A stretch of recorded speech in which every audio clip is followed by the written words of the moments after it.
Les objectifs ont complètement changé. Là, il est probable que maintenant j'arrête le slalom. Donc automatiquement, en arrêtant le slalom, ça m'enlève potentiellement des points relativement importants. Après, l'objectif pour moi, c'est maintenant de partir un peu plus sur de la descente, du super G, rester sur le géant, mais être peut-être aussi régulier aux avant-postes et avoir une saison aussi aboutie, probablement pas. Par contre, aller chercher une victoire en descente, ce serait un objectif qui est maintenant différent, mais pour autant extrêmement beau, parce que ça me permettrait de gagner dans toutes les disciplines, ce qui n'est pas le cas aujourd'hui, parce qu'il manque justement la descente. La descente, moi, ça a toujours été une discipline qui m'a plu, on la considère comme l'épreuve reine. Après, je l'ai toujours mise de côté aussi, au profit justement du slalom et de la performance, pour être de plus en plus régulier, accumuler des points, le gros globe notamment.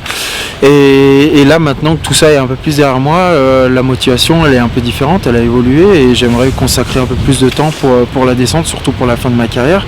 Et je pense que c'est un défi qui est intéressant. Il n'y a que très peu d'athlètes qui ont gagné dans toutes les disciplines. Il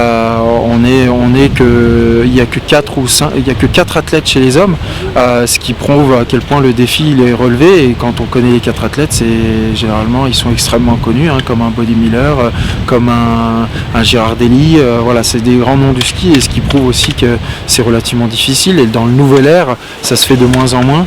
Donc c'est pour ça que c'est un challenge qui m'intéresse. Ouais. C'est un moment dans ma carrière où j'ai envie de pouvoir exploiter et explorer cette facette-là. En plus, voilà, peut-être boucler une certaine boucle. Je fais partie des athlètes qui ont toujours aimé toutes les disciplines, qui ont été extrêmement polyvalents, c'est-à-dire qui ont des victoires en slalom, et des victoires en géant, des victoires en super G, des victoires en combiné, des victoires en parallèle, mais pas de victoire en descente. Après, c'est plus cette motivation-là, de me dire j'ai déjà gagné dans les autres, et aujourd'hui j'ai jamais gagné en descente, et c'est une motivation supplémentaire. Ouais.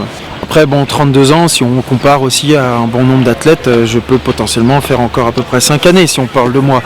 Par contre, il est clair que pour Tessa, les femmes notamment, on sait qu'elles arrêtent généralement plus tôt que les hommes. Et puis, quoi qu'il en soit, il y a une nouvelle génération qui doit arriver, qui doit être formée, qui doit être accompagnée au plus haut niveau. Et je pense que ça, c'est la mission que doit avoir l'équipe de France pour les générations futures, parce que c'est extrêmement important. Une équipe de France, c'est pas quelques athlètes, c'est des groupes. Et du coup, avec une densité, et avoir une densité, c'est toujours gratifiant pour tout un pays, mais en plus de ça, pour le groupe français. Allez, à bientôt.